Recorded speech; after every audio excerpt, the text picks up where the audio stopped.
Salut la compagnie, c'est Jules Melon et aujourd'hui on se retrouve pour un petit podcast surprise avec l'ami Nico Ciné. Comment vas-tu? Fort bien et toi?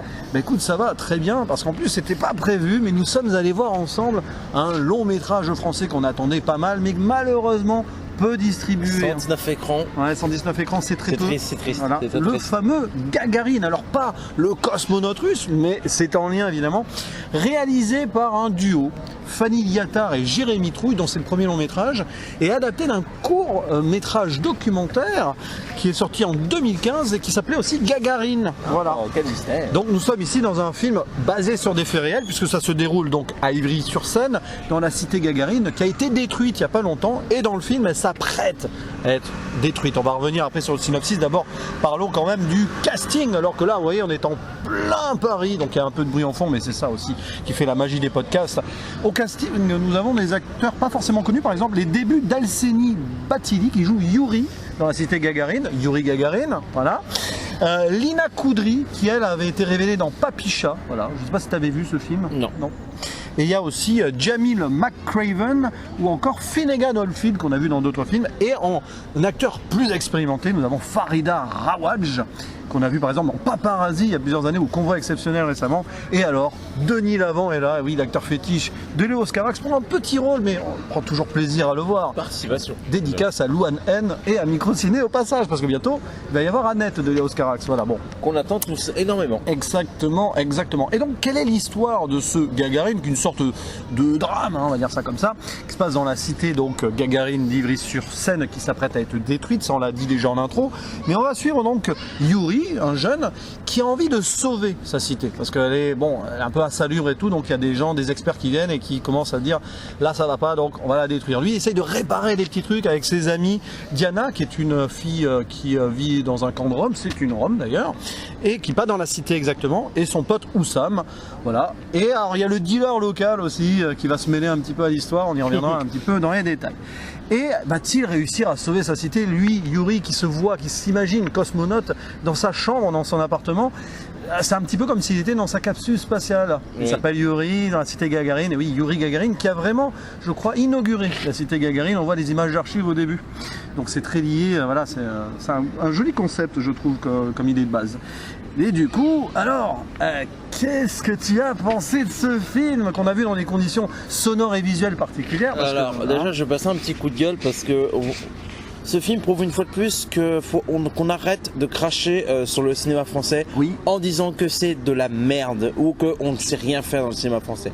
Parce que je vais être sincère, sur 40 films vus au cinéma depuis la ouverture, donc depuis un mois et demi, en termes de réal, c'est le meilleur film que j'ai vu pour l'instant. En termes de réalisation, de travail sonore, au niveau de la photographie, au niveau des plans, il y a des plans qui sont intelligents, qui sont très beaux et en plus bien cadrés et très bien pensés pour être partagés avec le personnage principal. Oui. Donc arrêtez de dire que le cinéma français ne sait rien faire. Arrêtez de vous pignoler sur des marveleries, sur des Tom et Jerry, sur des Conjuring de merde. Intéressez-vous à des films du genre français qui proposent du grand cinéma. Parce que là, c'est un film très grand, peu distribué, mais c'est un très grand film qui est pour moi un de mes gros coups de cœur de cette année. Parce qu'en plus de la réal, il y a des moments touchants, c'est beau, c'est poétique.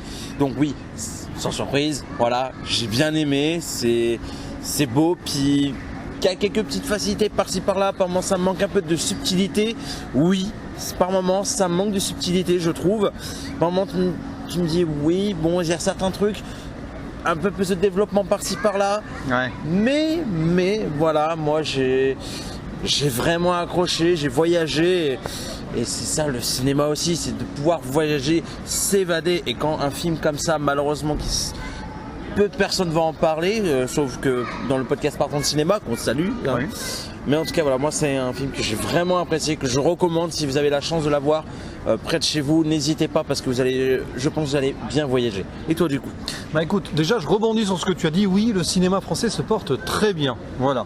Et franchement, je pense qu'on est en train de vivre en 2021 l'une des meilleures année du cinéma français récent. Voilà, donc, franchement, voilà. Donc parenthèse fermée, moi aussi j'ai beaucoup apprécié ce film. Et ce qui est fort dans ce métrage, c'est quand tu es à la fois dans le drame social, donc très terre à terre, et puis on s'envole avec le personnage principal. Et je veux rajouter qu'ils en font pas trop avec le drame social. Non.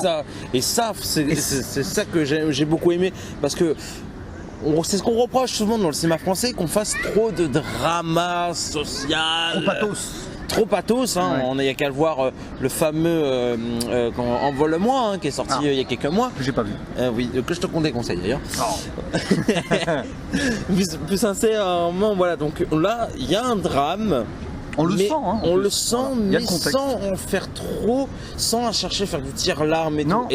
Et c'est très bien amené, c'est fait intelligemment. Et ça, pour moi, l'une des grandes forces du film. En plus du drama, ce n'est Ouais. pas forcé. Alors c'est pour ça parce que le film prend le temps de nous exposer les lieux, la cité, etc. Avec un portrait des habitants, on voit cosmopolites, ils sont tous unis, un peu, ils ont cette peine d'abandonner leur future ex-maison quelque part, parce qu'ils savent que cet appartement leur appartement va être détruit avec l'immeuble. Et tu prends le temps, voilà, on voit qu'il y a une sorte de solidarité. On va pas rentrer dans le misérabilisme, etc. Et en même temps, dans ce drame terre à terre, on a un personnage qui a envie de rêver, qui a envie d'ailleurs, qui est seul d'ailleurs, parce que le personnage de Yuri, il est touchant. Sa mère n'est jamais là, son père apparemment est mort. D'ailleurs, voilà, tout seul et livré à lui-même, il va même rester un peu plus longtemps que les autres, à espérer peut-être que cette cité va être sauvée au dernier moment. Et voilà. Et il part ailleurs, quoi. Est-ce qu'il a vraiment envie de devenir cosmonaute? C'est ce que dit le synopsis. Oui et non. Il se rêve en tant que tel. Il le rêve. Mais son vrai rêve, c'est par sauver, moment, c'est de la parce sauver. que sa C'est cité. par rapport à la réalisation que je reviens dessus. Ah, mais c'est ça qui est bien. C'est que tu as vraiment l'impression qu'il part vraiment dans son... Oui, des mouvements de caméra, on est en apesanteur, dans la cage d'escalier. Mais je t'en avais des fait trucs la comme ça. remarque plusieurs fois quand on visionnait le film.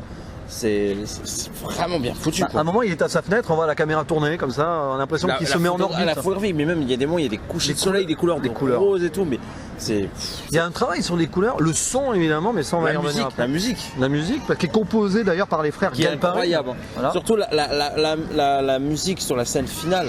Alors la musique sur la Incroyable. scène finale, je crois que c'est celle qui est composée par Amin Bouafa, à vérifier, mais c'est vrai qu'il y a des choses, on fera une petite zone spoiler après quand même pour le fun, mais voilà, tout est dans la mise en scène, tous les plans sont pensés, il y a un jeu de transition, il y a 2 moments où on va avancer en ellipse. Oui. Et à un moment, par exemple, on traverse les murs, ils sont dans un autre, ils sont 10 minutes après, 1 heure après. C'est génial, il y a des idées de réalisation. Pour un film comme ça, il fallait oser le faire. Oui. Parce qu'il y a un travail, je crois que chaque plan est pensé. Voilà. Oui, je dans pense la aussi, composition, dans l'enchaînement. Et alors, oui, après, il peut y avoir des défauts de narration à un moment. Il y a un personnage masculin, féminin, un personnage féminin, masculin, féminin principal, pardon. Les deux vont forcément à un moment interagir, donc on se retrouve avec quelques clichés d'ensemble. Oui, voilà. Mais ça va encore, ça passe, parce que passe ça reste bien. poétique, ça Ça reste reste rêveur. poétique parce Voilà. qu'il y a une vraie mise en scène qui sauve le côté prévisible et le côté un peu, je dirais pas classique, mais Oui. obligé on l'est. On a Tu des vois. moments classiques, mais qui sont Mais qui est sauvé contrebalancés. par la mise en scène qui dit bon, allez, tu t'y attendais. J'ai même eu cette réaction, bon, allez, c'était prévisible. Mais en fait, c'est tellement sauvé par ces plans que finalement, ça m'a pas dérangé en fait. Puis tu as un jeu de la communication aussi, au-delà des langues qui sont parlées, par exemple, on a du français, on a aussi le langage des Roms qui est parlé, et puis aussi un langage morse à un moment, voilà, ils communiquent à distance, parce que notre personnage femme principale qui s'appelle Diana, donc très très bonne, Nina Coudry d'ailleurs, je pense que de toute façon tous les acteurs. Tous les acteurs sont Voilà. bons. Hein, Et donc, même le Oui. fameux dealer, Non, on en reparlera au dealer. qui était assez bon, au début il en faisait un peu trop les oui, caisses, mais après mais tout d'un coup là, quand il se met à tournoyer, par exemple. Voilà. Voilà. Et Diana qui est contre le téléphone portable, donc comment communiquer avec elle alors qu'elle est à distance, voilà, elle monte sur une grue et tout, il y a des moments, voilà, les lumières sont importantes, tout est important dans ce film. C'est Et ça. c'est là où on voit que dans la pré-prod et la post-prod, le film a été autant travaillé que sur le moment du tournage. C'est ça la force. Et c'est là, on a une vraie proposition de cinéma sur, en plus, un scénario que je trouve brillant, parce que mêler un drame social avec le côté rêveur, astronaute, Gagarine, ils ont pris le nom de la cité, ils ont fait quelque chose qui est en lien avec l'espace. Exactement. Et moi je trouve ça fort parce qu'on est en même temps avec des gens qui sont déracinés, qui sont chez eux, mais la plupart sont familles d'immigrés qui ont été poussés en dehors de leur pays, qui sont arrivés en France, qui ont apprécié vivre là et qui sont à nouveau déracinés. Ouais. Et avec cette idée d'être déraciné, partir ailleurs comme dans l'espace, il y a vraiment un gros paradoxe et une belle dualité dans ce film. Surtout qu'il y a une belle complicité entre chaque voisin, parce qu'ils ont Oui. avoir des origines différentes, et c'est la beauté du film, tu vois. Ouais. Et qui est pas là, ils vont séparés et c'est un peu triste et tout, mais sans jouer dans le pathos, quoi. Et puis bah, évidemment, on peut revoir le film en ayant en tête le symbolisme des étoiles, du ciel et tout. Tu vas voir plein de trucs. Tu as l'impression que l'espace est partout, même sur Terre. C'est ça, effectivement. Et du coup, ah oui, alors la BO, parce que quand même, alors au-delà des belles compositions, on a un petit peu aussi du Gainsbourg. Moi qui est fan du Gainsbourg, Voilà. dès que la première note arrivait, j'étais heureux. Avec le dealer qui arrive là. Ah, il est marrant ce dealer Ouais. parce que c'est un peu le Mis en symbole. vinyle en plus, donc c'est. Ah oui, en vinyle. En plus, Ce dealer qui est l'antagoniste mais qui finalement ne le sera pas longtemps. C'est amusant parce qu'on voit aussi le personnage qui est complètement paumé comme les autres. c'est ça, Ils c'est un sont tous personnage paumés. paumé et au contraire, je trouve que c'est bien de l'avoir rendu ce personnage complètement paumé. Oui, et tous d'ailleurs, dans un sens, ils sont là, ils sont contents d'être là et c'est leur cité, mais en même temps, ils n'ont pas de perspective d'avenir. Il y a un personnage qui dit à un moment, mais c'est quoi ton rêve de vivre ici toute ta vie? Bah, quelque part. Bah, Et quand si il est c'est mon attaché. seul endroit à limite. Oui, quand tu as tes proches et tout, quand tu es attaché à un endroit, bah voilà, mais le problème c'est qu'ici on leur laisse pas le choix. Après, est-ce que la cité va être détruite ou pas? Attention, ne vous basez pas uniquement sur les faits réels, on est quand même dans un film, mais voilà, il peut toujours y avoir un mystère. Est-ce que tu as d'autres choses à rajouter avant la Non, petite zone pas spoiler? Parce spécialement. qu'on va quand même à la fin et tout, parce qu'il y a des choses à dire sur la fin. Oh oui, il y a des choses à dire. Attention. Allez. Alors, si vous avez eu la chance de voir ce film, restez avec nous. Sinon, revenez à la conclusion en regardant les Mais codes. sinon, allez voir ce film, Allez le encouragez le cinéma de genre français, Oui. allez vraiment encourager parce que ça peut prouver qu'on est capable de faire du bon cinéma et pas du pathos, voilà. Voilà, pour info, nous sommes allés le voir au Gaumont-Parnasse. Il sera Oui. encore à l'affiche au moins moins lundi une et mardi. semaine. Voilà. Au moins une semaine, je encore pense. une semaine, oui. C'est vrai Je qu'il y a 20 pense. salles. Alors attention, spoiler. Bon, évidemment, Yuri et Diana vont à un moment se mettre ensemble, mais c'est très subtilement filmé de façon poétique. Moi, j'aime bien. Il y a des moments. Alors, on aurait pu le dire en dehors des spoils, ça. Et quand ils discutent avec la jeune mère de famille, là, qui doit avoir une amie de sa mère, Oui. quand ils sont dans la voiture, au moment où ils se séparent, parce qu'elle s'en va, lui il reste, oui, la cité va être détruite, mais il va être le seul à rester contre l'avis de tout le monde et surtout personne ne sait qu'il reste. Et le dernier, un des moments du film, leur dialogue à un moment où ils se séparent, avec le reflet de la cité dans la Ouais, fenêtre c'est de la voiture. très bien C'est pensé. beau. Ils sont masqués par la cité. En fait, ils sont derrière cette cité qui est elle est personnifiée, cette cité Gagarine en fait. Oui. Il y a tout un jeu. Cette cité qui est une sorte d'ailleurs, c'est un peu une sorte de L géant. Un Oui. truc et quand tu le mets à part dans l'espace, à la fin, cette cité, dans le rêve de Yuri, devient un vaisseau spatial. Et c'est génial. C'est tellement bien pensé, c'est tellement intelligent.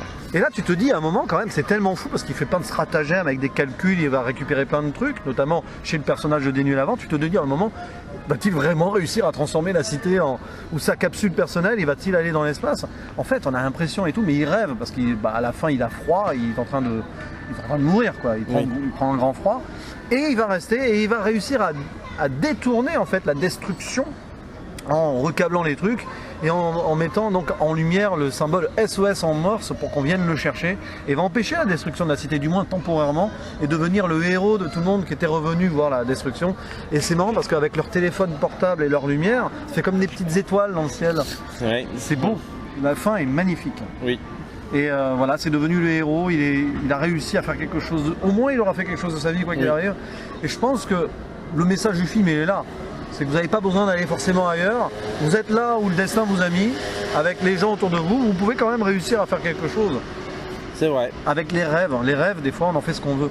Bah, parfois, il suffit de rêver, puis on peut réaliser nos rêves, mais pour pas grand chose des fois. Et puis le dealer qui... Alors ça, j'aime bien aussi que le film joue sur les non-dits. À un moment, le dealer, il dit, il en a marre, quoi. Il se dit, j'ai envie de sauter du toit. Et est-ce qu'il meurt à la fin? Parce que on le voit au-dessus de la ligne RER et tout, on se demande s'il va sauter, on ne sait pas. Il tourne, parce qu'il aime bien tourner comme son grand-père le faisait Ouais. avant. Mais justement, c'est que le fait qu'on le voit pas sauter ou ça nous imagine s'il l'a fait ou non. Je pense que oui, parce qu'on ne le voit pas à la fin. Je pense aussi, mais Ouais, oui. Oh, et puis Lui aussi, parce il s'est qu'en envolé. fait, au début il regarde, après il tourne et après il s'arrête, il regarde. Ouais. Et le fait qu'on voit le RER reculer alors qu'on est censé avancer parce que je sais pas si c'est fait exprès ou si c'est un faux raccord ou je sais pas. Eh ben, j'ai trouvé ça mais vraiment très intelligent aussi. Oui, puis c'est ça, il n'est pas là à la fin. Et puis quand il y a un moment, il a une des citations du film, il tourne et après il s'arrête et il dit là on est vraiment dans l'instant présent. C'est un film sur l'instant présent aussi. On sait qu'il y a eu un passé terrible pour ces gens-là, il y aura un futur incertain parce qu'ils sont délocalisés, mais au moins sur le moment présent ils ont réussi à vivre. c'est un film voilà, qui peut aller contre la dépression sociale aussi. Effectivement. Donc c'est un film très intelligent parce que oui, c'est un film qui fait du social, mais il le fait intelligemment. Oui, mais il fait pas du social pour faire du social. Non, il le fait sans les clichés. Il fait sans les clichés, sans le pathos, il le fait parce que bon, on aime bien faire du social, mais oui.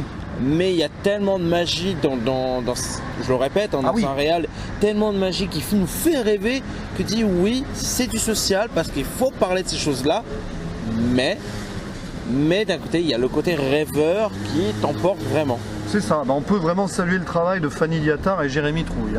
Voilà. Et dire que ce film aurait dû sortir à Cannes 2020, mais bon, Covid oblige. As-tu d'autres choses à rajouter dans la zone spoiler? Franchement, de toute façon, après, ce film se vit, c'est une expérience cinéma. Oui. Mais oui, en plus, voilà, ça prouve que pensez pour ceux qui disent oui, moi je peux avoir une télé, une enceinte chez moi, oui, c'est comme si j'étais au cinéma. Non, parce qu'il y a tellement de travail sur le son. Oui. Ça peut être aussi un défaut, c'est que si vous ne voyez pas au cinéma, ça peut être un défaut parce qu'il y a tellement de travail sur l'image et le son. Ça peut être un défaut aussi si tu ne vois pas au cinéma en fait. Du coup on referme la zone spoiler, mais en fait on l'a refermé depuis 10 secondes, donc on triche un peu. Mais oui, alors vous pourrez le voir chez vous aussi, parce qu'avec un bon casque dans le noir... Ouais, avec un bon casque, pas sur téléphone. Non, parce que là il y a quand même des choses à ressentir.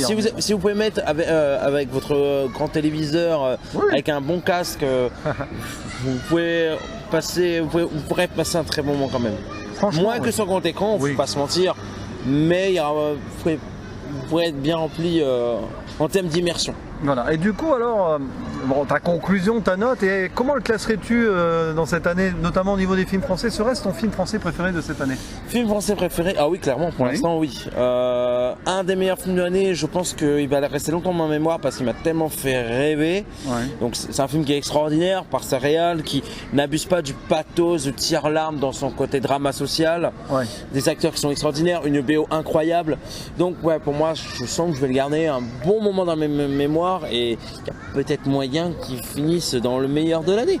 Ah, c'est intéressant ça. Moi, c'est mon coup de cœur français de l'année. Pourtant, on a déjà eu des bons films. On a eu de très bons films français. On a eu quoi? On a eu. Teddy qui est pas mal. Moi, moi j'ai vu il y a déjà 2 semaines. Mais on a eu des bons films français. On a eu. Je sais que beaucoup ont apprécié Méandre, ce qui n'est pas trop mon cas, mais c'est quand même une très belle proposition. Le dernier voyage. La nuée. On a eu de très très bonnes surprises en France cette année, comme tous les ans. Mais cette année, on est plus dans le genre. Mais quelle variété! Mais dans plusieurs genres différents. Donc le cinéma français va très bien, quand j'y va très bien, dans sa diversité, dans sa création, dans l'imagination. Malheureusement, pas dans le box-office. Malheureusement, c'est un film ça va venir. Ça va, oui, mais on a ce gros problème, dès que c'est français, on rejette les films. Et ça, c'est un gros problème qu'on a en France. Mais bon. Alors pour ma part, c'est mon film français de l'année pour l'instant, je pense, parce que c'est mon seul 8 sur 10 en film français de l'année. Oui, donc j'ai pas donné ma note, c'est 8 sur 10. Voilà, un bon 8 sur 10, c'est vraiment un film qui est marquant, à défendre, si vous avez l'occasion de le voir, voilà. Et en attendant les prochains films français différents, on va dire, de ce qu'on avait ces dernières années, parce qu'il y a encore Titane, Teddy à sortir. Ah, que j'ai hâte de ouf. Teddy, je l'ai vu, mais Titane, c'est ma plus grosse attente française. Pour ne citer, et Annette, qu'on peut considérer comme film français quand même, c'est l'Oscarax. C'est un réal français, même si il y a Cotillard en actrice française. Et ce sera un film français, voilà. Écoute, un cocorico, moi j'ai envie de dire. On a eu The Father aussi en film français. Et oui. Qui a été aux Oscars. C'est vrai, The Father peut être considéré comme un film français. Donc franchement, ne boudez pas votre plaisir, allez voir Gagarine si vous voulez voir un drame social intelligent qui raconte des choses avec des portraits, avec une vraie caractérisation des lieux et des personnages. Foncez, puis alors quelle mise en scène. Voilà, il y a tout dans ce film. Alors il y a des petits défauts voilà, on l'a dit, c'est pour ça qu'on met pas plus gros que 8, mais allez savoir en le revoyant dans l'avenir. Est-ce qu'on mettra la note? Mais en tout cas, bravo au duo de réalisateurs, bravo à la société de production Haut et Court. Franchement, voilà, j'ai fait le pouce en l'air, on le voit pas, c'est un podcast. Mais en tout cas, merci de m'avoir accompagné, parce que là-bas je devais le voir seul. Voilà, mais ça s'est fait un petit peu comme ça au dernier moment, c'est ça la magie du cinéma. Et puis ça me fait plaisir d'en parler, et puis surtout avec toi. Écoute, oui. C'est vrai que c'est encore mieux à 2, ce genre de film. Oui. Voilà. En tout cas, merci à vous de nous avoir écoutés. N'hésitez pas à dire en commentaire ce que vous avez pensé de ce métrage si vous l'avez vu ou si vous comptez le voir. Et oui, il ne nous reste plus qu'à dire à la prochaine. Ciao.